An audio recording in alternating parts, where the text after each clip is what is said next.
plantations of the Deep South and the depressing ghettos of the North. We have come from the great universities and the flourishing suburbs. We have come from Appalachian poverty and from conscience-stricken wealth. But we have come. And we have come here because we shared a common concern for the moral health of our nation. We have come because our eyes have seen through the superficial glory and glitter of our society and observed the coming of judgment.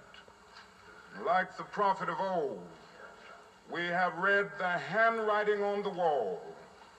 We have seen our nation weighed in the balance of history and found wanting.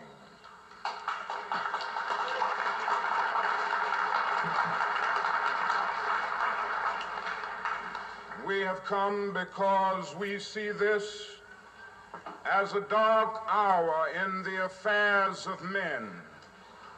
For most of us, this is a new mood. We are traditionally the idealists. We are the marchers from Mississippi and Selma and Washington who staked our lives on the American dream during the first half of this decade. Many assembled here campaigned assiduously for Lyndon Johnson in 1964 because we could not stand idly by and watch our nation contaminated by the 18th century policies of Goldwaterism. We were the hardcore activists who were willing to believe that Southerners could be reconstructed in the constitutional image. We were the dreamers of a dream, that dark yesterdays of man's inhumanity to man would soon be transformed into bright tomorrows of justice. Now it is hard to escape the disillusionment of betrayal. Our hopes have been blasted and our dreams have been shattered. The promise of a great society was shipwrecked off the coast of Asia on the dreadful peninsula of Vietnam. The poor black and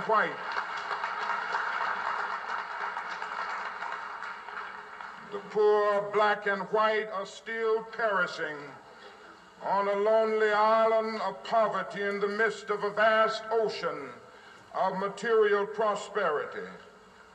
What happens to a dream deferred? It leads to bewildering frustration and corroding bitterness. I came to see this in a personal experience here in Chicago last summer. And all the speaking that I have done in the United States before varied audiences, including some hostile whites, the only time that I have ever been booed was one night in our regular weekly mass meeting by some angry young men of our movement. I went home that night with an ugly feeling. Selfishly, I thought of my sufferings and sacrifices over the last 12 years. Why would they boo one so close to them? But as I lay awake thinking, I finally came to myself. And I could not for the life of me have less than patience and understanding for those young men. For 12 years, I and others like me had held out radiant promises of progress. I had preached to them about my dream. I had lectured to them about the not too distant day when they would have freedom, all here now. I had urged them to have faith in America and in white society. Their hopes had soared. They were now booing me because they felt that we were unable to deliver on our promises. They were booing because we had urged them to have faith in people who had too often proved to be unfaithful. They were now hostile because they were watching the dream that they had so readily accepted turn into a frustrating nightmare. This situation is all the more ominous in view of the rising expectations of men the world over. The deep rumblings that we hear today, the rumbling of discontent, is the thunder of disinherited masses rising from dungeons of oppression to the bright hills of freedom. All over the world, like a fever, freedom is spreading in the widest liberation movement in history. The great masses of people are determined to end the exploitation of their races and lands.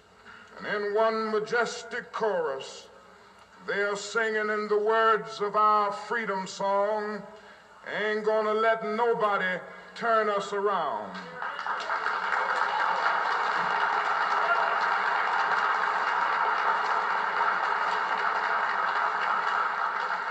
And so the collision course is set.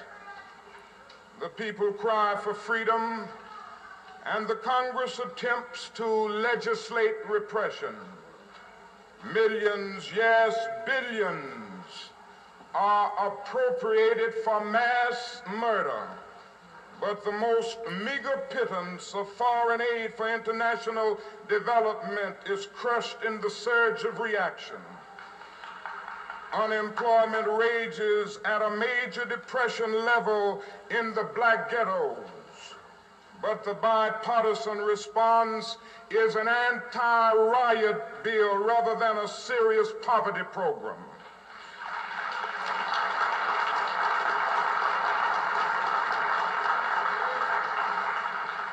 The modest proposals for model cities, rent supplement, and rat control, pitiful as they were to begin with, get caught in the maze of congressional inaction. And I submit to you tonight that a Congress that proves to be more anti-Negro than anti-rat needs to be dismissed.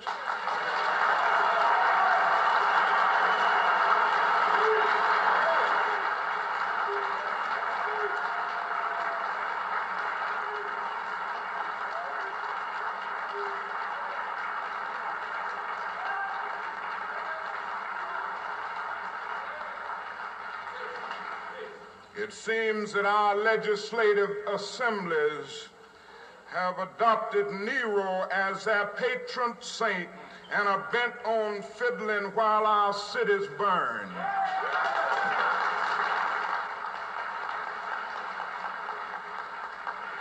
Even when the people persist and in the face of great obstacles develop indigenous leadership and self-help approaches to their problems, and finally tread the forest of bureaucracy to obtain existing government funds, the corrupt political order seeks to crush even this beginning of hope. The case of CDGM in Mississippi is the most publicized example, but it is a story repeated many times across our nation. Our own experience here in Chicago is especially painfully present.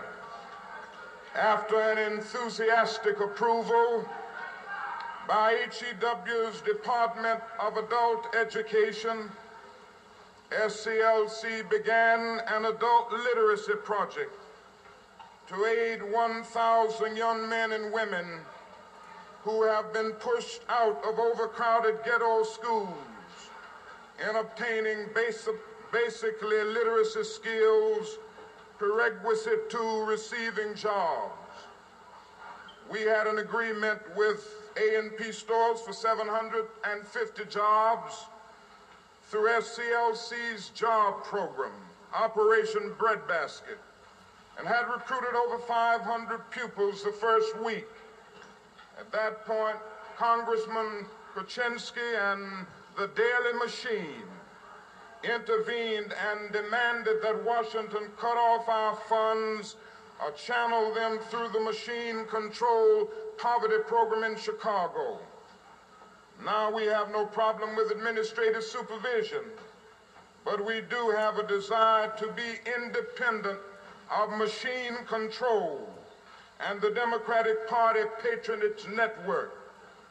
For this desire for a politically independent approach to the needs of our brothers, our funds are being stopped as of September 15th, and a very meaningful program discontinued.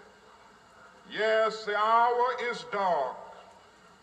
Evil comes forth in the guise of good. It is a time of double talk when men in high places have a high blood pressure of deceptive rhetoric and an anemia of concrete performance.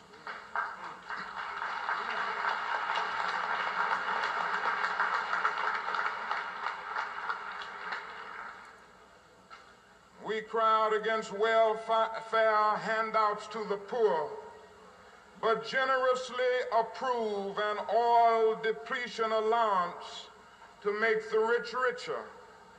6 Mississippi plantations receive more than $1 million a year not to plant cotton, but no provision is made to feed the tenant farmer who is put out of work by the government subsidy.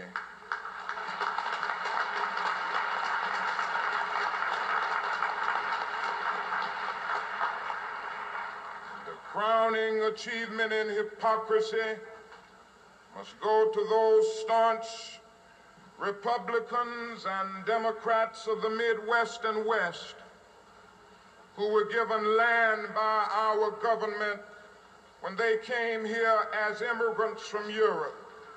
They were given education through the land-grant colleges. They were provided with agricultural agents to keep them abreast of farming trends. They were granted low-interest loans to aid in the mechanization of their farms. And now that they have succeeded in becoming successful, they are paid not to farm. And these are the same people who now say to black people whose ancestors were brought to this country in chains and who were emancipated in 1863 without being given land to cultivate or bread to eat, that they must pull themselves up by their own bootstraps.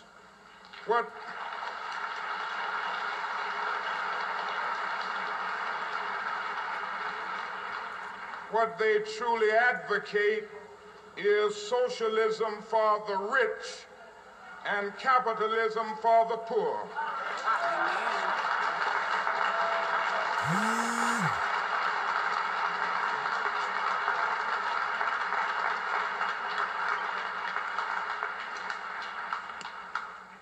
I wish that I could say that this is just a passing phase in the cycle of our nation's life. Certainly times of war, times of reaction throughout the society. But I suspect that we are now experiencing the coming to the surface of a triple-pronged sickness that has been lurking within our body politic from its very beginning. That is the sickness of racism, excessive materialism, and militarism. Not only is this our nation's dilemma, it is the plague of Western civilization. As early as 1906, W.E.B. Du Bois prophesied that the problem of the 20th century will be the problem of the color line. Now, as we stand 2/3 into this crucial period of history, we know full well that racism is still that hound of hell which dogs the tracks of our civilization. Ever since the birth of our nation, white America has had a schizophrenic personality on the question of race. She has been torn between selves, a self in which she proudly professed the great principles of democracy, and a self in which she madly practiced the antithesis of democracy. This tragic duality has produced a strange indecisiveness and ambivalence toward the Negro, causing America to take a step backward simultaneously with every step forward on the question of racial justice, to be at once attracted to the Negro and repelled by him, to love and to hate him. There has never been a solid, unified, and determined thrust to make justice a reality for Afro-Americans. The step backward has a new name today. It is called the white backlash. But the white backlash is nothing new. It is the surfacing of old prejudices, hostilities, and ambivalences that have always been there. It was caused neither by the cry of black power, nor by the unfortunate recent wave of riots in our cities. The white backlash of today is rooted in the same problem that has characterized America ever since the black man landed in chains on the shores of this nation.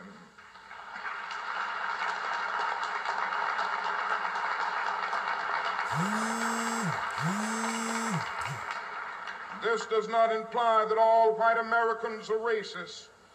Far from it. Many white people have, through a deep moral compulsion, fought long and hard for racial justice.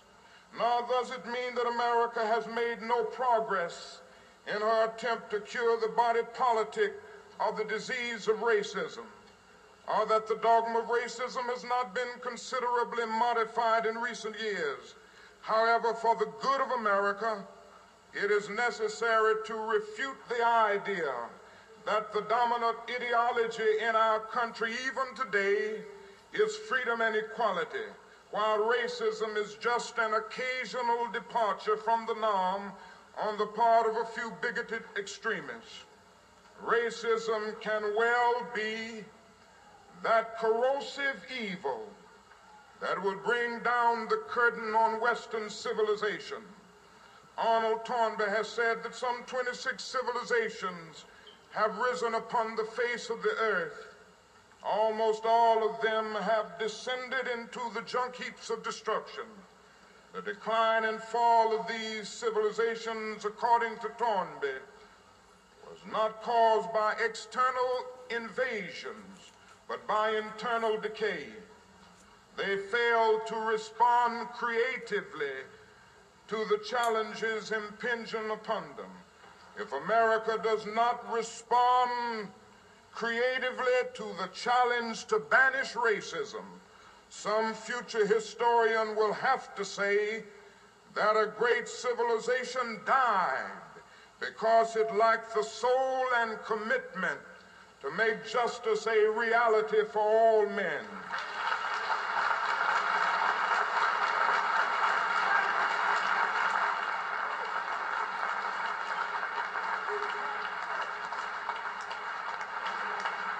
The second aspect of our afflicted society is extreme materialism. An Asian writer has portrayed our dilemma in candid terms. He says, "You call your 1,000 material devices labor-saving machinery, yet you are forever busy. With the multiplying of your machinery, you grow increasingly fatigued, anxious, nervous, dissatisfied. Whatever you have, you want more. And wherever you are, you want to go somewhere else. Your devices are neither time-saving nor soul-saving machinery. There are so many sharp spurs which urge you on to invent more machinery and to do more business. This tells us something about our civilization that cannot be cast aside as a prejudiced charge by an Eastern thinker who is jealous of Western prosperity. We cannot escape the indictment. This does not mean that we must turn back the clock of scientific progress. No one can overlook the wonders that science has wrought for our lives. The automobile will not abdicate in favor of the horse and buggy, of the train in favor of the stagecoach, of the tractor in favor of the hand plow, of the scientific method in favor of ignorance and superstition. But our moral lag must be redeemed when scientific power outruns moral power. We end up with guided missiles and misguided men.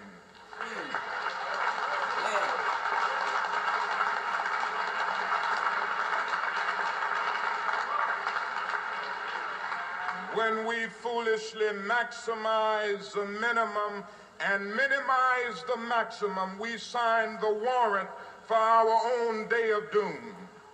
It is this moral lag in our thing-oriented society that blinds us to the human realities around us and encourages us in the greed and exploitation which create the sector of poverty in the midst of wealth.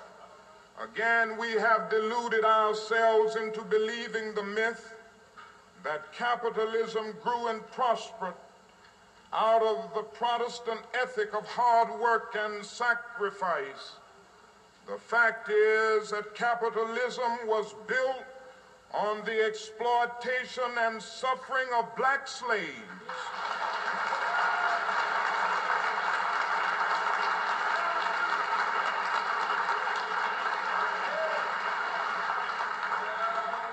And continues to thrive on the exploitation of the poor, both black and white, both here and abroad.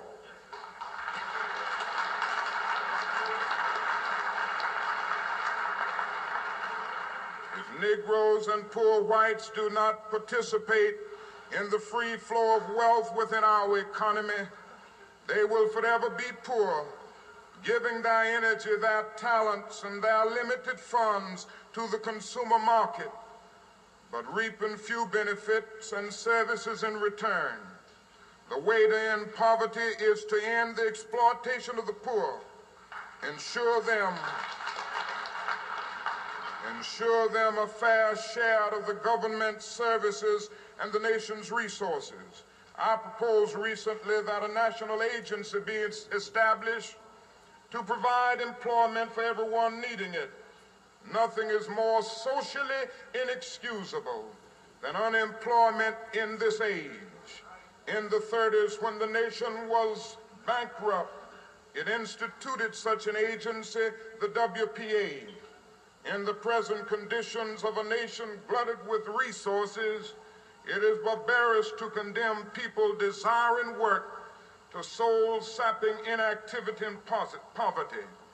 And I am convinced that even this one massive act of concern would do more than all the state police and armies of the nation to quell riots and still hatreds. And the tragedy is that our materialistic culture does not possess the statesmanship necessary to do it. Victor Hugo could have been thinking of 20th century America when he wrote, "There's always more misery among the lower classes than there is humanity in the higher classes."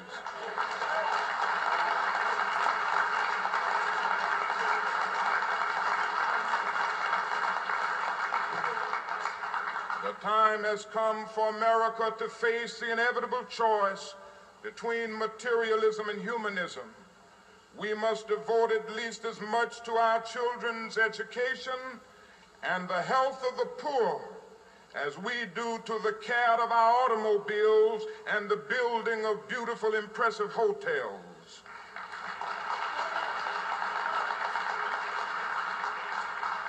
We must also realize that the problems of racial injustice and economic injustice cannot be solved without a radical redistribution of political and economic power.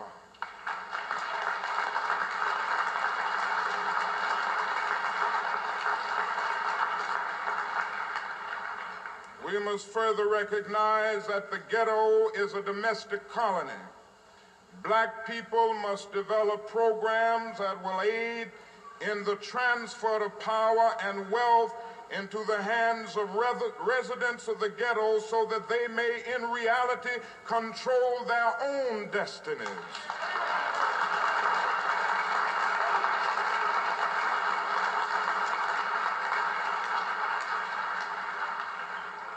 This is the meaning of new politics. People of goodwill in the larger community must support the black man in this effort. The final phase of our national sickness is the disease of militarism. Nothing more clearly demonstrates our nation's abuse of military power than our tragic adventure in Vietnam.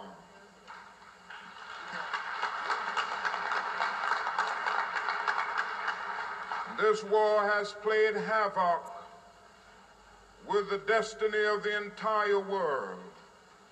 It has torn up the Geneva Agreement. It has seriously impaired the United Nations. It has exacerbated the hatred between continents and, worse still, between races. It has frustrated our development of at home, telling our own underprivileged citizens that we place insatiable military demands above their most critical needs.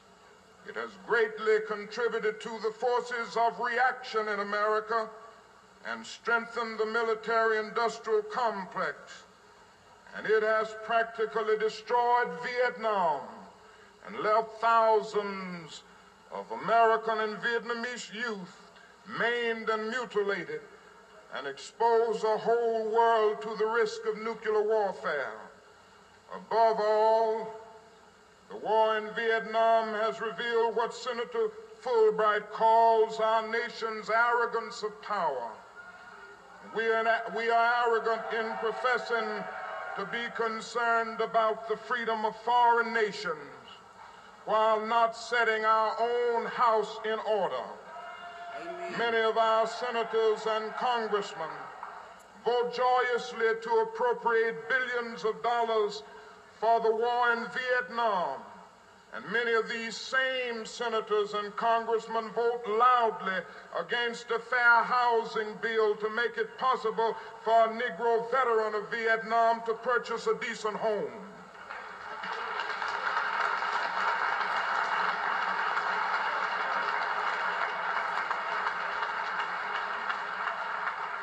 We arm Negro soldiers to kill on foreign battlefields, but offer little protection for their relatives from beatings and killings in our own South. We are willing to make the Negro 100% of a citizen in warfare, but reduce him to 50% of a citizen on American soil. Amen. No war in our nation's history has ever been so violative of our conscience, our national interests, and so destructive of our moral standing before the world. No enemy has ever been able to cause such damage to us as we inflict upon ourselves. The inexorable decay of our urban centers has flared into terrifying domestic conflict as the pursuit of foreign war absorbs our wealth and energy. Squalor and poverty scar our cities as our military might destroys cities in a far-off land to support oligarchy to intervene in domestic conflict. The president who cherishes consensus for peace has intensified the war. In answer to a cry to stop the war, it has brought tauntingly to 1 minute's flying time from China, to a moment before the midnight of world conflagration. We are offered a tax for war instead of a plan for peace. Men of reason should no longer debate the merits of war or means of financing war. They should end the war and restore sanity and humanity to American policy.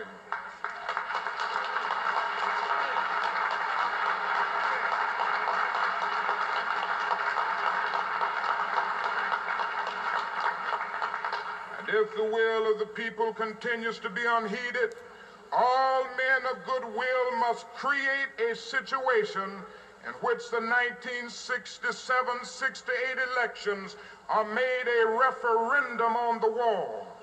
The American people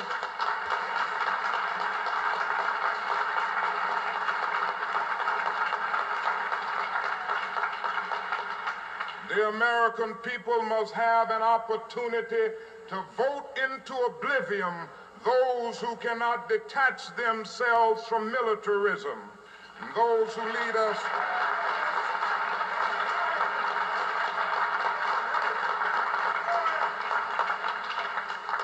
and so we are here because we believe, we hope, we pray that something new might emerge in the political life of this nation, which will produce a new man, new structures and institutions, and a new life for mankind. I'm convinced that this new life will not emerge until our nation undergoes a radical revolution of values. When machines and computers, profit motives and property rights are considered more important than people, the giant triplets of racism, economic exploitation, and militarism are incapable of being conquered. A civilization can flounder as readily in the face of moral bankruptcy as it can through financial bankruptcy. A true revolution of values will soon cause us to question the fairness and justice of many of our past and present policies. We are called to play the Good Samaritans on life's roadside, but that will only be an initial act. One day the whole Jericho road must be transformed so that men and women will not be beaten and robbed as they make their journey through life. True compassion is more than flinging a coin to a beggar. It understands that an edifice which produces beggars needs restructuring.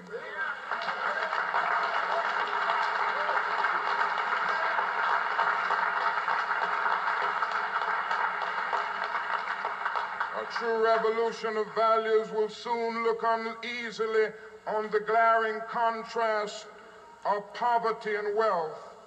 With righteous indignation, it will look at thousands of working people displaced from their jobs with reduced income as a result of automation, while the profits of the employers remain intact, and say this is not just. It will look across the oceans and see individual capitalists of the West investing huge sums of money in Asia and Africa only to take the profits out with no concern for the social betterment of the countries and say this is not just. It will look at our alliance with the landed gentry of Latin America and say this is not just. A true revolution of values will lay hands on the world order and say of war, this way of settling differences is not just.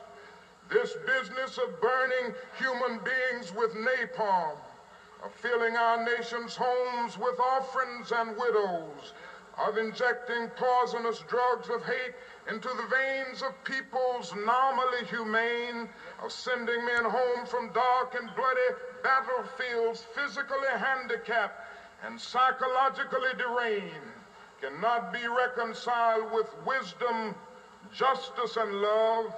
A nation that continues year after year to spend more money on military defense than on programs of social uplift is approaching spiritual death.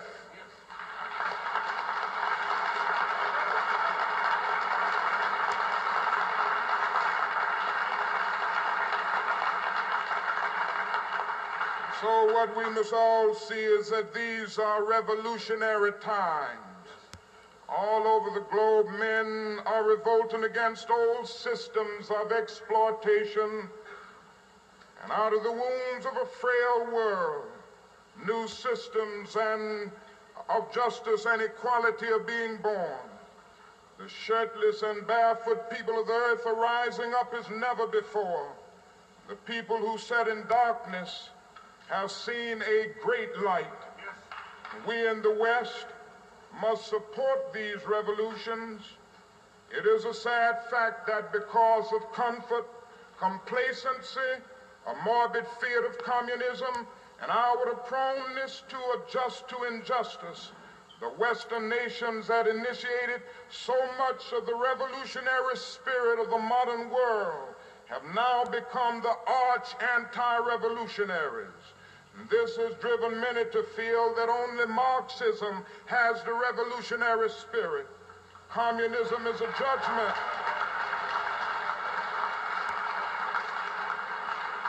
And in a sense, communism is a judgment of our failure to make democracy real and to follow through on the revolutions that we initiated. Our only hope today lies in our ability to recapture the revolutionary spirit and go out into a sometimes hostile world, declaring eternal opposition to poverty, racism, and militarism. With this powerful commitment, we shall boldly challenge the status quo and unjust mores, and thereby speed the day when every valley shall be exalted, and every mountain and hill shall be made low, and the crooked places shall be made straight, and the rough places plain.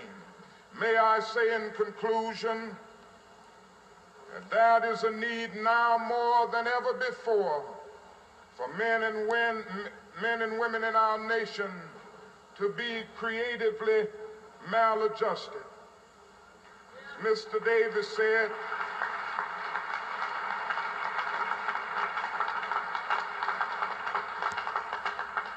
and I say to you that I choose to be among the maladjusted. As my good friend Bill Coffin said, there are those who have criticized me and many of you for taking a stand against the war in Vietnam and for seeking to say to the nation that the issues of civil rights cannot be separated from the issues of peace.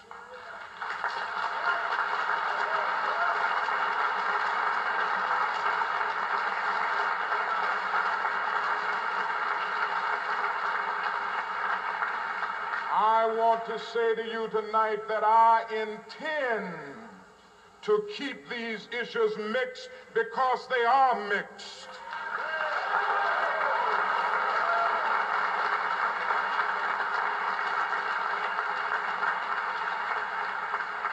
Somewhere we must see that justice is indivisible.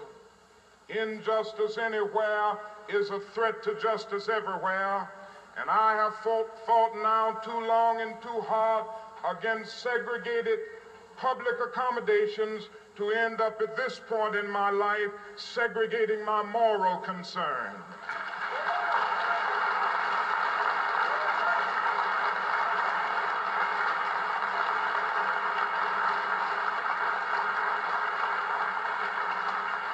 So let us stand in this convention knowing that on some positions, cowardice asks the question, is it safe? Expediency asks the question, is it politic? Vanity asks the question, is it popular? But conscience asks the question, is it right? On some positions, on some positions, it is necessary for the moral individual to take a stand that is neither safe, nor politic, nor popular, but he must do it because it is right.